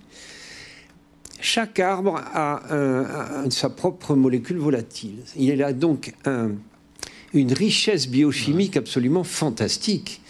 On en est à 100 000 espèces d'arbres maintenant, et ça donne une idée de la richesse de la biochimie de ces êtres-là. Si vous avez eu la curiosité de voir Il était une forêt de Luc Jacquet, qui est sorti en 2013, je trouve qu'il l'a assez bien expliqué, cette attraction de la pluie. Et puis, de mon côté, alors, c'est beaucoup plus ancien. C'est il y a au moins 15 ans. Nous étions sur une canopée au Cameroun avec des collègues de l'Institut Max Planck, l'institut allemand, un peu l'équivalent de notre CNRS. Et ils ont mis en évidence l'émission de ces molécules par les arbres. Mais à l'époque, nous ne savions pas du tout à quoi ça servait. L'émission était là et la biochimie, elle a été constatée. Mais les molécules en question, nous en ignorions complètement le rôle. C'est il y a 6 ou 7 ans que des collègues brésiliens, cette fois-ci, l'Institut de recherche sur l'Amazonie, en plein milieu du bassin amazonien, c'est eux qui nous ont montré à quoi servaient ces molécules volatiles. Ça sert à faire tomber la pluie. Alors, d'abord, c'est une très belle découverte. Là aussi, il y avait une connaissance empirique très ancienne en Europe. Les forestiers savaient bien que si on rase complètement la forêt dans une vaste région, on modifie profondément le régime des pluies. Et maintenant, donc, cet empirisme-là a une base, voilà, une base réelle. C'est tout à fait étonnant, cette richesse biochimique des plantes. Je voudrais juste rappeler que notre vision, en tant qu'être humain, notre vision, elle est fondée sur une molécule qu'on appelle le rétinol, qui n'est pas très différente de la vitamine A. C'est une des formes de la vitamine A. Eh bien, c'est situé dans les cellules réceptrices de la lumière au fond de notre œil. Ces molécules-là, nous sommes incapables de les synthétiser. Nous ne pouvons pas les synthétiser. Si nous voulons les avoir, il faut les prendre dans les plantes. C'est elles qui les synthétisent. Donc notre vision, elle passe par le fait de consommer des plantes. J'insiste pas, c'est juste un complément sur le rôle des plantes à notre égard. Et si les plantes nous fournissaient de façon durable et renouvelable, en plus de la nourriture, une part de l'électricité dont nous avons besoin? Eh bien, voilà ce qui a été mis au point à l'université de Wageningen, aux Pays-Bas. Des plantes qui produisent pour produire de l'électricité. Le principe est le suivant. Une plante produit plus d'énergie qu'elle n'en a besoin. En réalité, vous savez que la plante, par la photosynthèse c'est quoi? C'est la synthèse de sucre à la lumière, grâce à la lumière, la synthèse de sucre, de matière organique. Eh bien, il se trouve qu'une plante fabrique plus de sucre qu'elle n'en a besoin. Alors, l'excédent de sucre, où est-ce qu'il va? Eh bien, il est exsudé, éliminé évacué au niveau des racines. Et il se trouve qu'au niveau des racines, eh bien, il y a, vive là, ce qu'on appelle le rhizobionte, oui. Des bactéries qui vivent, que la plante héberge à l'extérieur de ses racines, comme nous. Alors, j'aime bien l'image que tu donnes. La plante est un... Ah oui, excusez-moi, c'est un peu dégoûtant. Vous prenez un animal et vous le retournez comme un gant. Donc il aura ses tripes à l'extérieur. Et bien ça vous donne une plante. J'insiste pas. Voilà. Donc vous avez compris, les bactéries ne sont plus dans l'intestin, les bactéries sont autour des racines. Et là, les bactéries, qu'est-ce qu'elles font? Eh bien, recevant ce sucre, elles vont décomposer ce sucre, et la décomposition de ce sucre, qui va donner du gaz carbonique, qui va donner des ions hydrogène, va donner aussi des électrons. Et les électrons, c'est quoi? C'est l'électricité. Alors ces électrons, il suffit, grâce à une électrode, vous voyez une anode, et il suffit de recueillir ces électrons et de les faire circuler dans un fil qui passe par une lampe, et voilà, et retour des électrons à une cathode. C'est un circuit électrique et ça marche, ça éclaire. Alors, pour peu que la plante pousse dans un milieu qui soit gorgé d'eau, il faut des plantes aquatiques. Alors, on imagine ça, par exemple, dans des rizières, on peut imaginer dans des marais, mais dans des pots, ça marche très bien. Et c'est un système qui n'est pas intrusif, c'est-à-dire qu'il ne fait pas de mal à la plante. La plante, elle survit sans problème.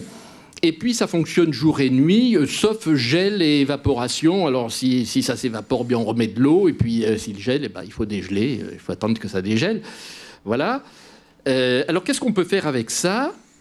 Eh bien, vous voyez que le système, la société qui a été montée, le système Plante-I, aujourd'hui, on peut, avec 15 mètres carrés de plantes, on peut charger un smartphone. On peut alimenter une borne Wi-Fi. Vous voyez un collège aux Pays-Bas avec sur le toit, j'ai entouré ça avec dans le cercle, on voit sur le toit un parterre de plantes qui permet d'alimenter une borne Wi-Fi. Et puis on peut aussi allumer une série de LED. Ça peut être utile le long des routes, par exemple. Et dans l'avenir, on peut penser que avec un toit plat de 100 mètres carrés, on pourra alimenter à l'année une habitation en électricité. Alors on n'en est pas encore là, mais petit à petit les choses avancent. Et on a pu assister à l'éclairage, vous allez voir. Voici une rampe, comment appelle-t-on ça déjà, une glissière. Une glissière, voilà, qui est éclairée par des lampes LED, uniquement alimentées en électricité par des plantes qui sont à côté. Vous voyez que ça peut être extrêmement intéressant. Ah, ça c'est intéressant aussi. Et voilà. Ça c'est en pleine Amazonie, Amazonie péruvienne. Vous ne pouvez pas imaginer un pays moins bien desservi en matière de routes et d'électricité. C'est l'isolement complet. Alors c'est vexant de vivre dans le noir si on sait que toutes les plantes qui entourent les habitations sont capables de fournir de l'électricité. Planta lampara, je trouve ça extrêmement astucieux. C'est le système que tu as indiqué. C'est le même système. On aimerait savoir quelle est la plante en question. Je ne sais pas si elle est connue. Mais quoi qu'il en soit, la gamine, elle s'éclaire avec ça. Moi, j'ai eu la chance, il y a quelque temps, d'être invité à m'initier à la fabrication d'électricité par une plante. Ça se passait à Saclay, à l'école polytechnique. On était une douzaine. Et c'est d'une extraordinaire simplicité. On avait des plantes en pot. On les déterre, on met une plaque de carbone en dessous avec un clou qui sort, parce qu'il faut bien que ça sorte quelque part. Et puis on remet la plante, et au-dessus, il y a une autre plaque de carbone avec un clou qui, lui, est en surface, et une différence de potentiel entre les deux. Alors, chacun espérait pouvoir faire briller la petite ampoule qu'on nous avait donnée. Avec une plante, ça ne marche pas. C'est pas assez. La différence de potentiel est trop faible. On les met en série, 2, ça ne marche pas, 3, ça commence à marcher. Alors on en a mis en série 5 ou 6, et ça faisait de la musique et de la lumière. Et je trouve ça tout à fait étonnant. Dans le fond, c'est ce que fait cette gamine-là. Ça, je trouve que c'est une des nouveautés sur les plantes les plus étonnantes que nous ayons constatées ces dernières années. Alors, des hommes et des femmes, de peintres, écrivains, philosophes, ont fait part de leurs sentiments au contact des plantes, et nous en avons retenu quelques-uns. Vincent Van Gogh, je suis toujours obligé d'aller regarder un brin d'herbe, une branche de pin, un épi de blé pour me calmer. Moi, je connais bien l'endroit où il habitait. Il était à Arles, dans une espèce de dispensaire un peu minable, crasseux. Et puis, il était guetté par la folie, tout le monde le sait. Et quand il sentait qu'il allait avoir une crise de ce truc-là, il se précipitait vers les plantes pour se calmer. Vincent Van Gogh. Le Christ, regardez les lys des champs, il ne tisse ni ne file, et pourtant, je vous le dis, le roi Salomon lui-même, dans toute sa gloire, n'a jamais été vêtu comme l'un d'eux. Cette phrase est admirable, parce qu'on imagine le Christ, jeune encore, j'imagine, le nez dans une fleur, et il se dit, mais comme c'est beau, mon Dieu, comme c'est beau. Moi, je pense qu'il avait l'étoffe d'un botaniste, et que s'il était devenu botaniste, sa fin de vie aurait été beaucoup plus calme. Autre chose, Émile Cioran. Marcher dans une forêt entre deux haies de fougères transfigurées par l'automne, c'est cela un vrai triomphe. Que sont à côté suffrages et ovations. Alors, pour apprécier cette phrase de Cioran, il faut avoir une idée sur Cioran lui-même, qui n'était pas un rigolo du tout. Non. C'était un homme profondément pessimiste. Je vais juste vous donner les titres de quelques-uns de ses ouvrages. Le bréviaire des vaincus, de l'inconvénient d'être né, précis de décomposition, sur les cimes du désespoir. Alors il y en a une trentaine comme ça, mais j'arrête. C'est tout à fait étonnant de voir une phrase complètement positive écrite par Émile Cioran, et ça tombe sur les fougères, j'en suis très content pour elle. Et Guy de Maupassant, le chèvrefeuille grimpait sur le mur de la maison et exhalait des souffles délicieux et comme sucrés, faisant flotter dans le soir tiède une espèce d'âme parfumée. Oui, il ne faudrait pas que vous croyiez qu'on est que tous les deux à dire des choses comme ça. Il y a eu des gens très importants qui ont compris que les plantes, c'était irremplaçable. Voilà, cette citation de Maupassant, quand on a senti un chèvrefeuille sur un mur en été, difficile à exprimer, mais c'est incontournable. Sénancour. Une jonquille était fleurie sur un mur, c'est la plus forte expression du désir, c'est le premier parfum de l'année. Je sentis tout le bonheur destiné à l'homme. Étonnant, hein, comme le parfum d'une fleur, ça peut amener à voler très haut. Enfin, c'est toute l'existence humaine qui est mise en perspective. Alors, Sénancour est absolument irremplaçable dans la question des parfums, c'est sûr. Colette, les géraniums rouges exhalaient humides, ce parfum complet qui fait songer à l'amour et regretter de n'être pas amoureux. Superbe. Je trouve ça super. Mais Colette, c'était une grande botaniste. Hein. Elle adorait les plantes, elle les connaissait très très bien. Qui tu as d'autre? Pardon. Ouf. Nelson Mandela. Un mot sur lui. Il a passé 26 ans en tôle à Robben Island, en face de Cape Town, et dans des conditions très très dures. Mais assez vite, les gardiens de prison ont compris que cet homme-là avait la main verte. Voilà. On pouvait lui donner les plantes qu'on voulait, il les faisait pousser. On lui donnait des bidons d'huile coupés en deux avec de la bonne terre. Il a nourri ses co-détenus, puis il a nourri en plus le personnel de la prison. Et puis à la fin de son enfermement, il donnait de la nourriture à toute l'île, c'est-à-dire les familles des gardes-chiourmes qui étaient là. Ce type avait un don pour la plante qui est tout à fait étonnante. Et il a cette phrase que j'adore, « Je suis en prison, mais mes plantes sont libres ». Et alors, des plantes qui lui ont été dédiées. Qui lui ont été dédiées, n'est-ce pas?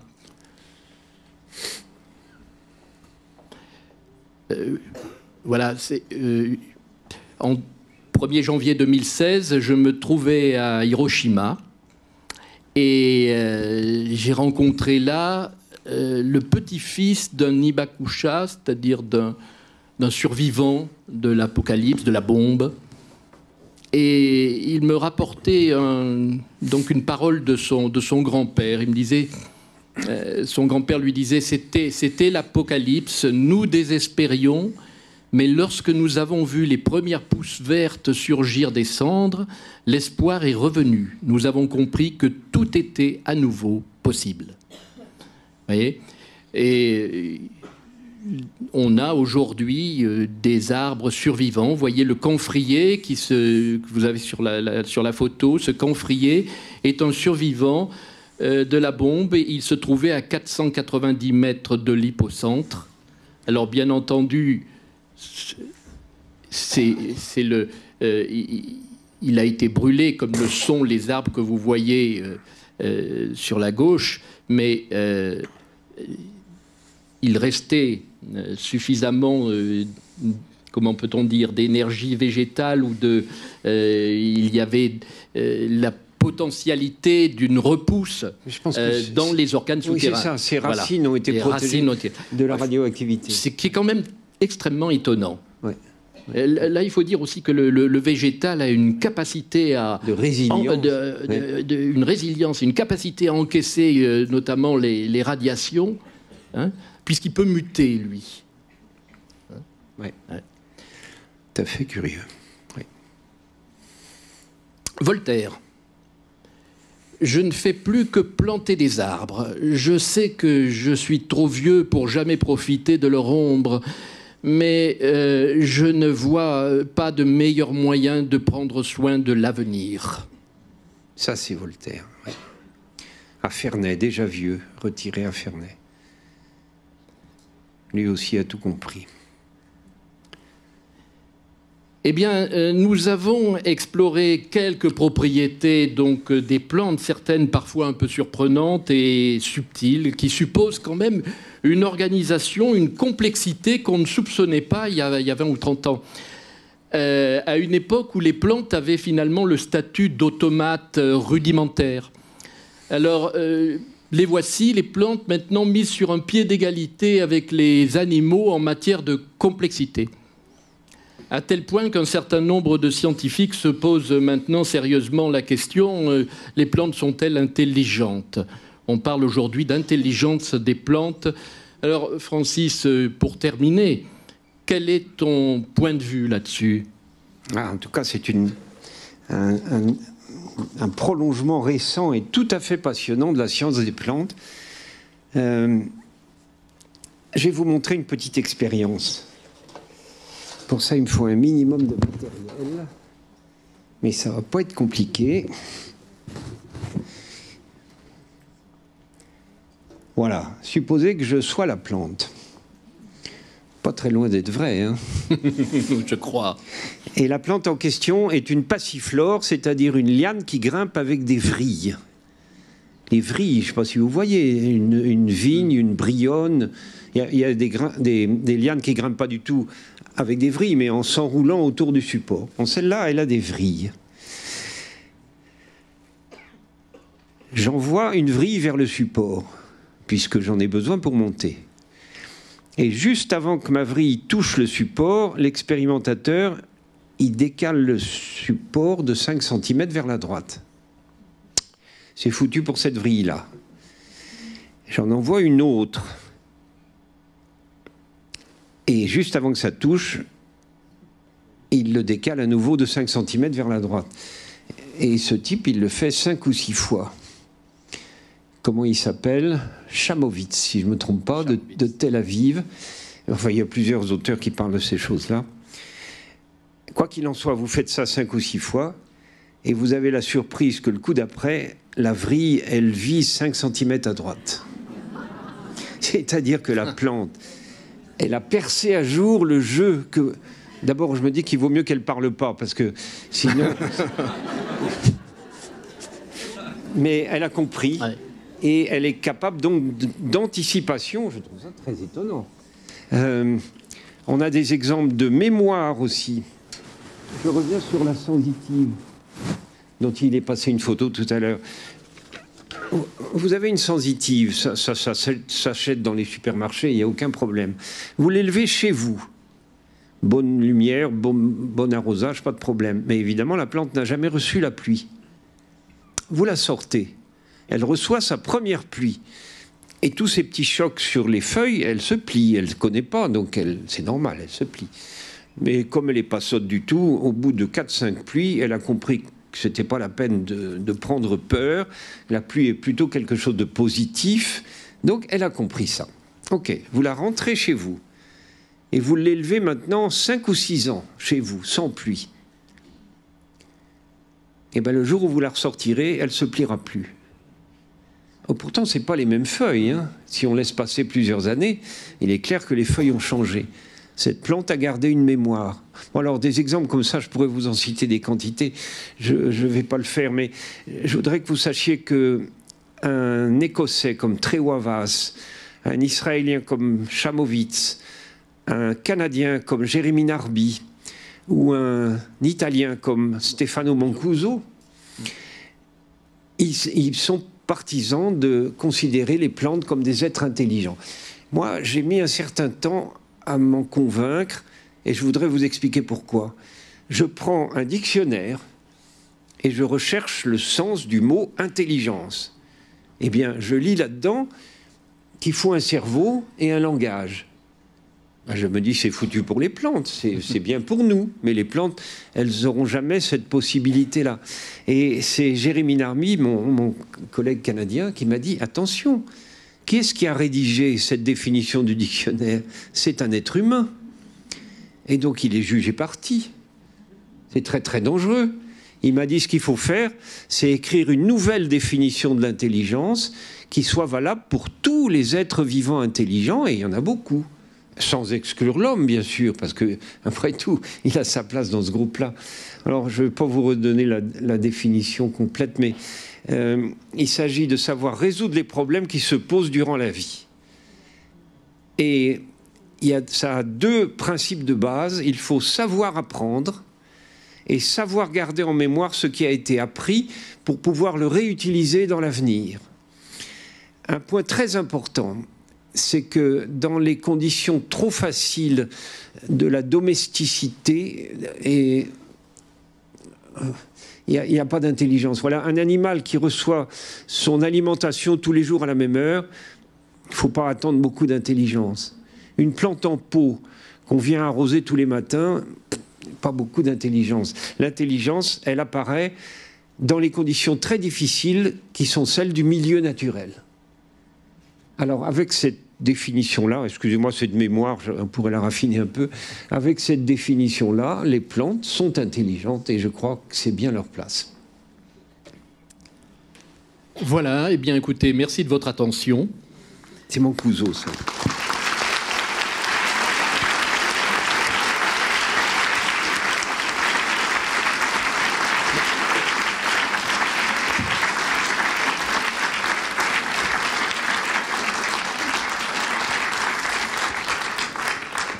Et je vous laisse avec ces paroles de Francis Allais.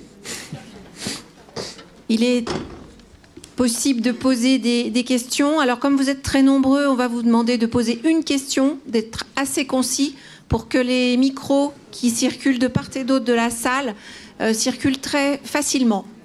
Donc, n'hésitez pas.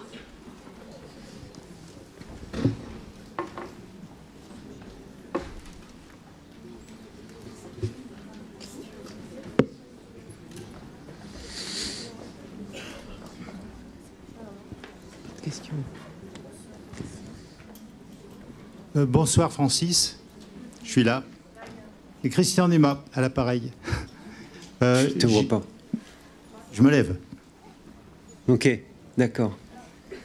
J'ai beaucoup apprécié ton dialogue. Par contre, sur la fin, vouloir amener des neurosciences, je trouve que c'est un petit peu... Il n'est pas question de neurosciences. Non, mais attends, laisse-moi finir. Tu parlais de Tony Trevavas. Tony Trevavas, que je connais bien, a donné une définition qui est très proche de ce que tu disais. À savoir que pour lui, l'intelligence, c'est s'adapter à un environnement qui change. Donc, c'est parfaitement ce qui se passe pour les plantes. Lui et d'autres, pendant un moment, à la fin des années 90, ont créé un groupe de neurobiologie végétale. Bon, ce groupe a été dissous très rapidement, tu le sais. Donc, je crois que le piège à éviter, c'est de vouloir pousser l'anthropomorphisme trop loin. C'est tout. Je suis entièrement d'accord. Cette histoire de neurobiologie végétale qui vient de Stefano Mancuso à Florence, en Italie, il a reconnu lui-même que c'était une erreur. Nous avons besoin de neurobiologie végétale parce que nous sommes des animaux. Les plantes effectuent la même fonction sans les organes correspondants. Et je voudrais faire remarquer qu'elles respirent sans poumons, qu'elles digèrent sans tube digestif, qu'elles entendent sans oreilles, qu'elles voient sans yeux, etc., etc. Toutes les fonctions que nous avons, les plantes les réalisent, les exécutent, mais sans les organes. Et donc, la solution, c'est que c'est une dilution totale de toutes les fonctions au niveau cellulaire. C'est l'énorme différence entre les plantes et les animaux. Je crois que c'est la différence majeure. Nous avons des organes et les plantes ont des cellules qui remplacent tous les organes. C'est le moment de se rappeler que si on fait une culture de tissu d'une cellule végétale, c'est pas aucun problème, il suffit de mettre un milieu adapté, vous avez une culture de tissu, mais bien spontanément, vous allez voir réapparaître la plante entière, tige, racine, feuille. Vous n'obtiendrez jamais ça avec les animaux. Et donc, effectivement, l'histoire de la neurobiologie végétale, c'était une erreur. Oui, bonsoir, merci pour votre magnifique conférence. Je voudrais poser une question. Je ne vous vois pas, excusez-moi. C'est là. Je voudrais poser une question concernant la communication avec les plantes. Je connais les travaux de Claude Lefebvre qui a beaucoup parlé de ses rapports avec les arbres et dans différentes cultures, mais lui aussi personnellement. Comment peut-on expliquer? Est-ce que c'est une question d'énergie, une question de fréquence? Non, ni l'un ni l'autre. Non, ni l'un ni l'autre. Les plantes nous parlent. Enfin j'ai personnellement eu l'expérience. Les plantes nous parlent et comment interpréter ce phénomène? On a donné un exemple avec les cyprès de la côte méditerranéenne d'Espagne. Les cyprès se préviennent les uns les autres de l'approche du feu. Et donc c'est bien une communication entre les plantes. Elle se fait par voie aérienne. Il y a un exemple que vous connaissez peut-être aussi, c'est les gazelles qui viennent manger les acacias en Afrique du Sud. L'acacia qui est mangé, il émet des molécules volatiles qui descendent le vent. Et non seulement l'acacia qui est mangé, il devient impropre à la consommation, mais tous les autres acacias qui sont sous le vent deviennent également impropres à la consommation, alors qu'ils n'ont pas été attaqués. Donc je crois que maintenant, on en est à des discussions entre les plantes. Et on a maintenant des dialogues, c'est tout à fait fascinant. Mais je crois qu'il n'y a aucun doute à avoir là-dessus. Il y a d'ailleurs beaucoup de laboratoires qui étudient ça, et c'est pour ça que ça va très vite maintenant. Je crois que Madame parlait, oui, de la communication avec les hommes. Avec nous. Hommes-arbres. Écoutez, hommes-plantes. Là, moi, elles ne communiquent pas avec moi. J'arrive à leur poser des questions et à leur sortir les réponses, mais c'est vraiment taiseux, les arbres. Hein. Alors, attendez. J'ai souvent des amis qui me disent... Quand j'ai mal dans le dos, quand j'ai un lumbago, voilà, je me mets le dos sur un gros chêne, et bien au bout d'un quart d'heure, ça va mieux. Ben, je lui dis, n'hésite pas. Ça, il ne faut surtout pas hésiter. Ça ne va pas augmenter le trou de la sécurité sociale, ça ne fait pas de mal à l'arbre, donc il ne faut pas hésiter. Par contre, il ne faut pas me demander d'adhérer. Parce que le gars me dit, l'arbre me passe son énergie. Non, désolé. L'arbre, il ne va pas passer son énergie à un primate qui vient s'appuyer contre son tronc. Il a mis très longtemps à recueillir cette énergie. Je lui dis, si tu veux l'énergie de l'arbre, c'est bête à dire, mais il faut le couper, le débiter, faire des bûches, les faire sécher et mettre le feu. Et là, tu vas voir toute l'énergie que l'arbre a accumulée pendant toute sa vie. Alors que ça puisse faire du bien, je n'en conviens pas. C'est ce qu'on appelle un effet placebo en médecine. Mais ce n'est pas une question de transfert d'énergie, parce que si ça l'était, on pourrait le mesurer. Je vous donne mon avis.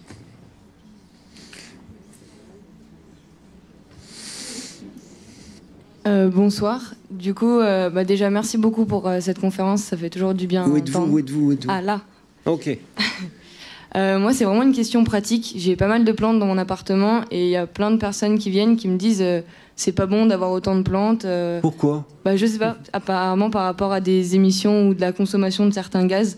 Après, je sais pas si vous pensez que non, c'est que sûrement non. Écoutez, moi, très souvent, je passe la nuit en forêt tropicale où il y a vraiment beaucoup de plantes.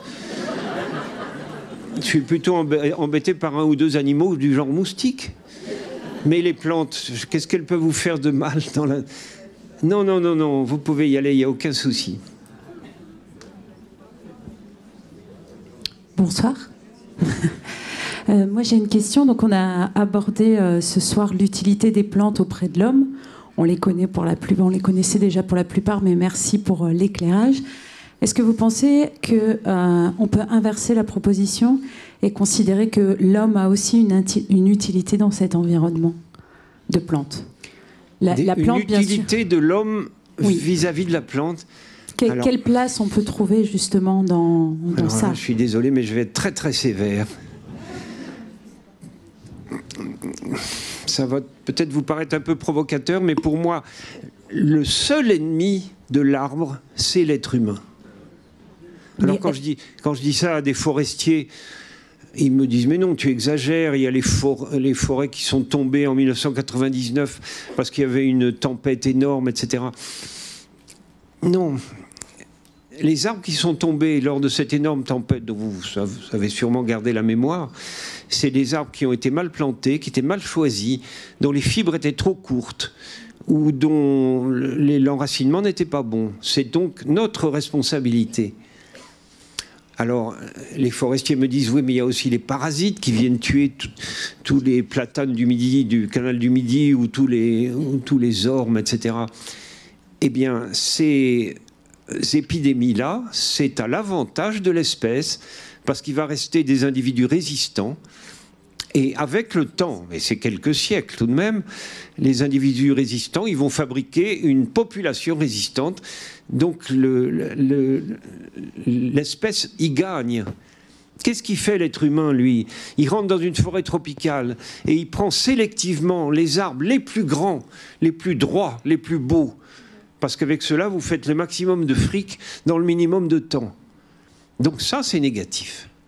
En fait, ma question était plutôt comment est-ce que nous, on peut trouver une place dans ça? J'ai peut-être pas été très claire. J'ai bien conscience de la toxicité, entre guillemets, de la présence de l'humain envers la nature, mais aujourd'hui, peut-être que plutôt que de regarder ce qui ne va pas, ça serait de dire qu'est-ce qu'on peut faire, quelle place on peut prendre aujourd'hui. Fort heureusement, il y a des êtres humains qui se comportent beaucoup mieux. Je pense notamment à ceux qui augmentent la biodiversité.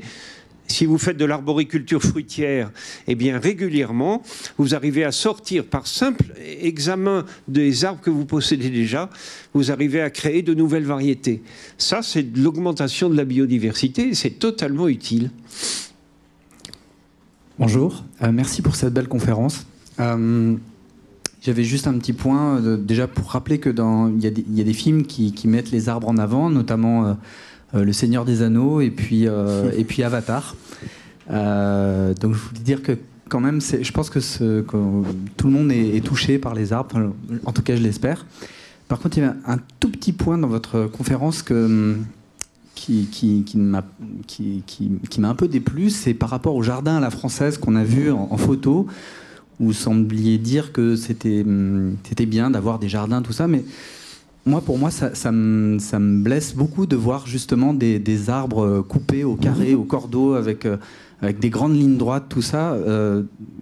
Vous allez dans des forêts tropicales, moi aussi, et il n'y a pas d'arbres qui fonctionnent comme ça. Et du coup, pour moi, on essaie de contraindre la nature en les mettant dans des pots, en les mettant dans des barricades avec des choses très droites pour en avoir moins peur. Au lieu de les laisser vivre. Pardon. Je pas vraiment de questions, c'était juste une petite remarque. Je ne suis pas un admirateur inconditionnel des jardins à la française. Simplement, le bien-être que nous pouvons attendre d'un jardin, c'est culturel. Donc il y a eu des époques, l'époque du roi Louis XIV, je crois, où pour être bien, eh ben, il fallait avoir ces choses bien taillées. D'ailleurs, ils ont trouvé les espèces qui supportaient le mieux l'art taupière, comme on dit. Et évidemment, on ne peut pas faire ça avec n'importe quel arbre. Je suis de votre avis, mais à une époque, c'était la bonne solution. Voilà. Très bien, merci beaucoup en tout cas. Bonsoir. Au premier rang, juste là en bas. De l'autre côté à droite. Ici. Pardon. Simplement une question. J'ai entendu parler récemment d'une étude qui disait que les forêts tropicales n'auraient plus leur rôle, notamment la forêt amazonienne, n'auraient plus leur rôle de poumon de la planète et ne seraient peut-être plus bénéficiaires en oxygène. Alors simplement, qu'est-ce que vous en pensez? Est-ce que vous avez entendu parler de cette étude? J'en entends régulièrement parler, ouais. Et ça, c'est de la propagande des coupeurs de bois. Ah non, vous laissez pas. Qu'est-ce qui aurait changé? Pourquoi est-ce que la forêt amazonienne, c'est vrai qu'elle diminue, mais ce qui reste est encore conséquent. Pourquoi est-ce que tout d'un coup, ça serait déficitaire en oxygène? Ça ne tient pas la route. Non, attendez, il y a un lobby des coupeurs de bois qui est quelque chose d'énorme, notamment en France. Je vais vous révéler quelque chose de dégoûtant. Nous avons à Paris une agence française du développement, AFD, c'est à côté de la gare de Lyon. Eh bien, ces gens financent la déforestation, financent les coupeurs de bois. Si vous êtes un jeune ambitieux coupeur de bois, vous pouvez vous faire aider puissamment sur le plan financier par l'AFD. Et alors évidemment, on fait courir le bruit que ces forêts sont dangereuses, qu'elles sont laides, qu'elles n'ont aucun intérêt, et de temps en temps, on entend même dire qu'elles ne produisent plus d'oxygène. Attention. Y aurait-il une dernière question, réaction? Oui, monsieur. Je reviens au début de la conférence. Vous avez dit que les plantes ont plus de bienfaits, enfin, plus elles résistent, plus il y a de bienfaits pour nous. Comment dire? C'était tout au début sur le bienfait. Plus il y a de pollution, plus elles épurent. Voilà, c'est ça. Oui, oui. Mais c'est-à-dire la même plante, si on va la protéger de tout ce qu'elle va, de l'environnement, comment dire, on va lui donner tout ce qui est pesticides et tout ça, est-ce qu'elle va nous apporter moins à nous? Est-ce qu'elle va moins... Non, je ne crois pas du tout. Non, non, non. Mais écoutez, la plupart des arbres vivent en forêt, très loin des sources de pollution atmosphérique ou des intrants agricoles. Ça ne les empêche pas d'aller très bien et de nous être très utiles. Non, non, il n'y a pas de balance entre les deux. Non, non, je ne crois pas du tout.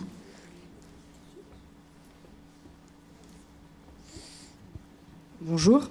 Bonsoir. Je voulais vous poser une question. Vous parlez de l'intelligence des plantes. Je ne vous vois pas. Pardon. Oui, ok. Et du coup, je voulais vous poser une question. Est-ce que vous pensez que les plantes peuvent sentir la souffrance? Quand je vois dans l'agriculture, dans certaines méthodes, les plantes sont blessées, ne sont pas du tout traitées comme des êtres vivants. Oui, oui. Et on s'en offusque actuellement pour les animaux. Et du coup, ma question est à quel point la plante une excellente question. Et ressent la souffrance. Qui m'est posée de plus en plus souvent, notamment de la part des élagueurs. Alors moi, je suis pas élagueuse, je suis jardinière. Et... Oui, non, mais il suffit de tailler et puis on peut se poser la question. Alors, sincèrement, je n'en sais rien. Et je sais que personne n'en sait rien. Simplement, il faut nuancer un petit peu. C'est pas parce qu'elles n'ont pas de système nerveux, c'est pas parce qu'il n'y a pas de neurobiologie végétale qu'il faut en déduire qu'il n'y a pas de souffrance. Donc c'est une question ouverte. Il y a tout de même un petit indice qui irait dans le sens de pas de souffrance, c'est que la souffrance animale ou la souffrance humaine, elle a une fonction adaptative. Un animal qui souffre, il aura le réflexe de s'en aller. Il peut s'éloigner de ce qu'il fait souffrir. L'être humain aussi. Mais une plante, à quoi ça lui servirait de souffrir, puisqu'elle ne peut pas s'éloigner de la source de la souffrance. C'est très léger comme indice. C'est la seule chose qui irait peut-être dans le sens de pas de souffrance végétale. Mais je crois qu'il est beaucoup plus honnête de dire que la question est ouverte et qu'il est bon de se la poser. Et peut-être aussi que le principe de précaution devrait jouer, puisque nous ne savons pas finalement s'il y a souffrance ou pas. Il vaudrait mieux être prudent. C'est intéressant de voir ce que dit la Constitution fédérale suisse. Pas en France, hein, mais en Suisse, oui. En Suisse, vous n'avez pas le droit de faire ce que vous voulez avec des plantes. Et il faut leur respecter une certaine dignité. Et donc, alors je ne suis pas sûr que ça soit totalement respecté. Quand je vois les rues de Genève, je me le demande. Mais c'est inscrit dans la Constitution et ça, je trouve que c'est très important. Voilà, une question ouverte, mais qui revient de plus en plus souvent. Eh bien, il nous reste à vous remercier, Dominique Padirac, Francis Allais, pour cette soirée.